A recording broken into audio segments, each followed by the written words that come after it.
আজকে একদম একটা শীতের সবজি বলতে পারেন। আর শীতও নেই, তাই শীতের সবজি শেষ হয়ে যাওয়ার আগে আমি আরও একবার বানিয়ে নেব ফুলকপি, আলু, ধনেপাতা, টমেটো দিয়ে আর জ্যান্ত রুই মাছ দিয়ে একটি পাতলা করে ঝোলের তরকারি। সঙ্গে থাকবে দেশি টমেটো দিয়ে টমেটোর চাটনি। আজকে দুপুরবেলা খাওয়া দাওয়া এই দিয়েই সারবো। তাহলে আপনারা আমার ভিডিওতে দেখুন আমি কিভাবে বানাচ্ছি। খুবই সহজ একটি তরকারি, তাও আমার ভিডিওর মাধ্যমে আপনারা দেখুন। আর দেখে যদি ভালো লাগে ফলো দিয়ে রাখবেন, ফেসবুক দিয়ে দেখতে ফলো দিয়ে রাখবেন, ইউটিউব দিয়ে দেখলে সাবস্ক্রাইব করে রাখবেন। ইউটিউবে আমার চ্যানেলের নাম হচ্ছে সিহান ব্লগ। তাহলে বেশি দেরি না করে ভিডিওটা শুরু করি, আপনারা আমার ভিডিওটা দেখতে থাকুন।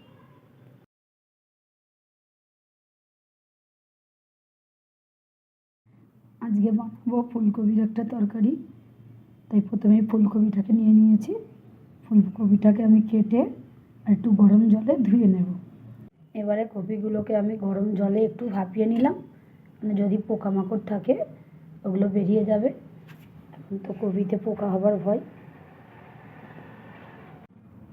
তরকারির জন্য নিয়ে নিয়েছি আলু, টুকরো করে নিয়েছি এরকম, আর নিয়েছি টমেটো।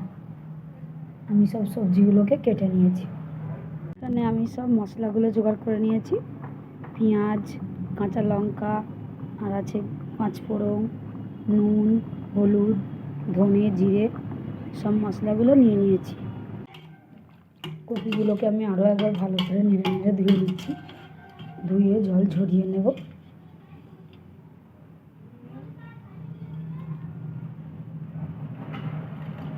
তরকারির জন্য কড়াইটা বসিয়ে দিয়েছি।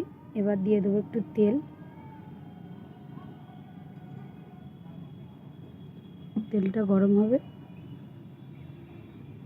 মনে করছি উনুনটাও জ্বলছে খুব ভালো। তেলটা খুব ভালো করে গরম হয়ে গেছে। এবার আমি দিয়ে দেবো এতে পাঁচফোড়ন, গোটা জিরে, কালো জিরে, পানমৌরি, এগুলো সব আছে। দিয়ে দেবো পেঁয়াজ, এক বাটি পেঁয়াজ দিয়ে দিলাম। কড়াইটা খুব গরম হয়ে গেছে। পেঁয়াজটা লাল করবো একটু।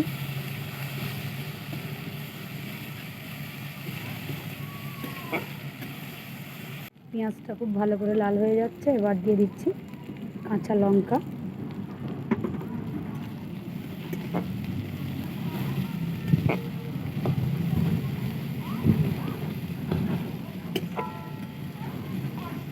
এবারে দিয়ে দিচ্ছি কেটে রাখা আলু।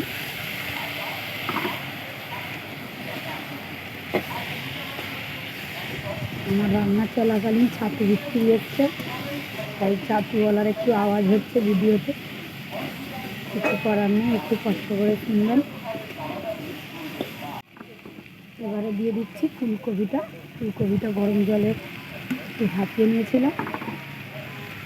এবারে আলু, ফুলকপি তেলের সঙ্গে একটু ভেজে নেব।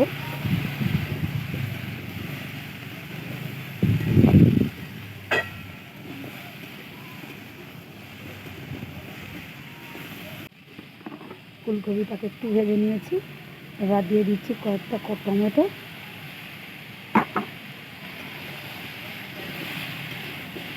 ফুলকপি এবার শেষের পথে, তাই আজকে আমি একটা বানিয়ে নিচ্ছি ফুলকপি মাছ। আপনাদেরও যদি ভালো লাগে ওরা বানিয়ে খাবেন। এখন তবু খাওয়া যাবে, কিন্তু দুদিন পরে থাকবে, সেটা টেস্ট থাকবে না। এবারে একে একে আমি মশলাগুলো দিয়ে দেবো। প্রথমেই দিয়ে দিচ্ছি নুন, আর দিয়ে দেবো হলুদ গুঁড়ো,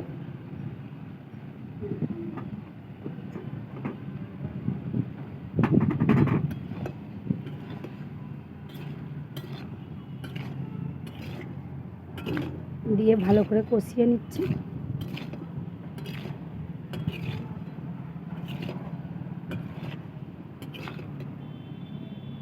এবারে দিয়ে দেবো ধনে আর জিরে।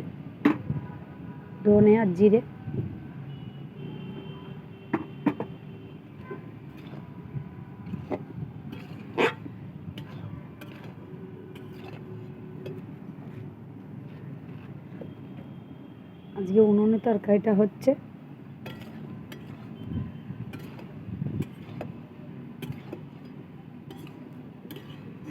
উনুনে তরকারি একটা টেস্ট ভালো লাগে, গ্যাসে যতই ভালো রান্না হোক কিন্তু উনুনের মতো টেস্ট হয় না, আমার তো মনে হয়।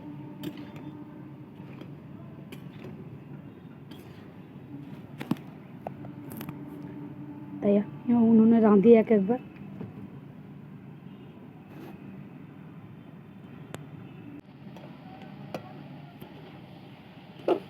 তরকারিটাকে ভালো করে কষিয়ে নিচ্ছি। কপির একটা গন্ধ থাকে, সেই গন্ধটা চলেও যাবে। তরকারিতে এবার একটু আমি জল দিয়ে দেবো।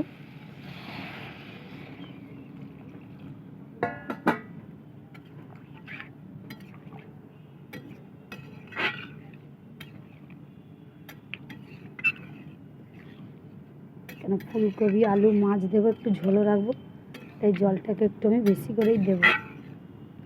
আর এক বাটি জল দিয়ে দেবো।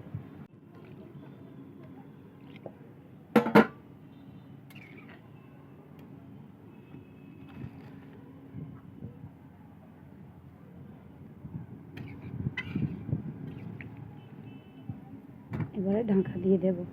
তরকারিটা আমি ঢাকা দিয়ে কিছুক্ষণ জাল করে নেব। আর উনুনের জালটা খুব একটু জোরে দিয়ে দিচ্ছি যাতে তাড়াতাড়ি ফুটে যায়। তরকারিটা খুব ভালোভাবে ফুটেও গেছে আর আলুগুলো সিদ্ধ হয়ে গেছে। এবারে আমি এতে মাছ দিয়ে দেবো। আলুগুলোকে একটু ঘেঁটে দিচ্ছি।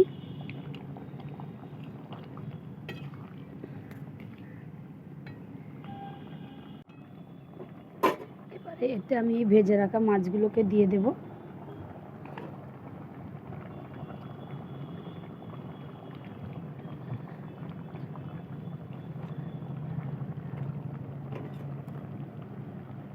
দিয়ে ভালো করে মাছগুলোকে ঝোলে ডুবিয়ে দেব।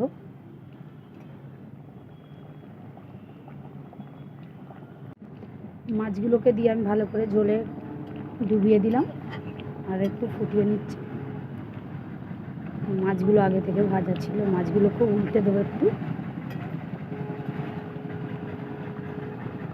যাতে দু পিঠটাই হয় ভালো করে।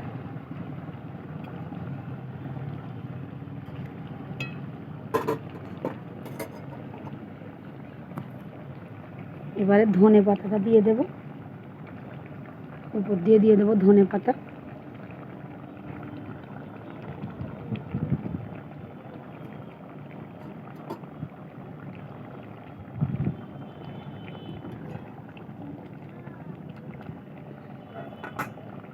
দিয়ে নামিয়ে নেব। তরকারিটা হয়ে গেছে, এবারে নামিয়ে নিচ্ছি। তরকারিটা হয়ে গেছে, ঢেলে নিলাম। কপি আলু আর মাছ।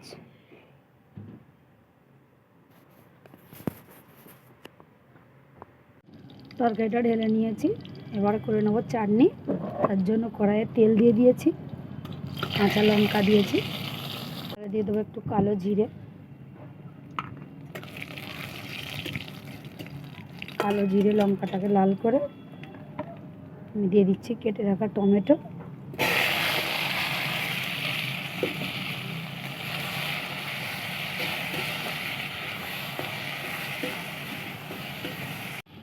এবারে দিয়ে দেবো নুন,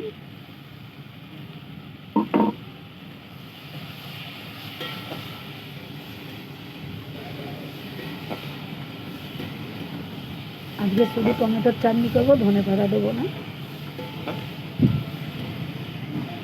টমেটোটাকে ঢাকা দিয়ে দিয়েছিলাম, একটু গলে গেছে, চাপা দিয়ে দেবো। টমেটোগুলো ঘেঁটে নিচ্ছি, খুব ভালো করে সিদ্ধ হয়ে গেছে। এবারে উপরে দিয়ে দেবো একটু চিনি। ওটা আমার ছেলে কাঁদছে, চিনিটা দিয়ে দিয়েছি, চিনিটাও গলে গেছে খুব ভালো করে, চাটনিটা হয়েও গেছে। এবারে নামিয়ে নেব। খুন্তির মাথা দিয়েই চাটনি পুরো ঘেঁটে গেছে সব টমেটোগুলো। দেখতে খুবই সুন্দর লাল টকটকে হয়েছে দেশি টমেটো, তাই চাটনিটাও বানালাম। এবারে নামিয়ে নেব।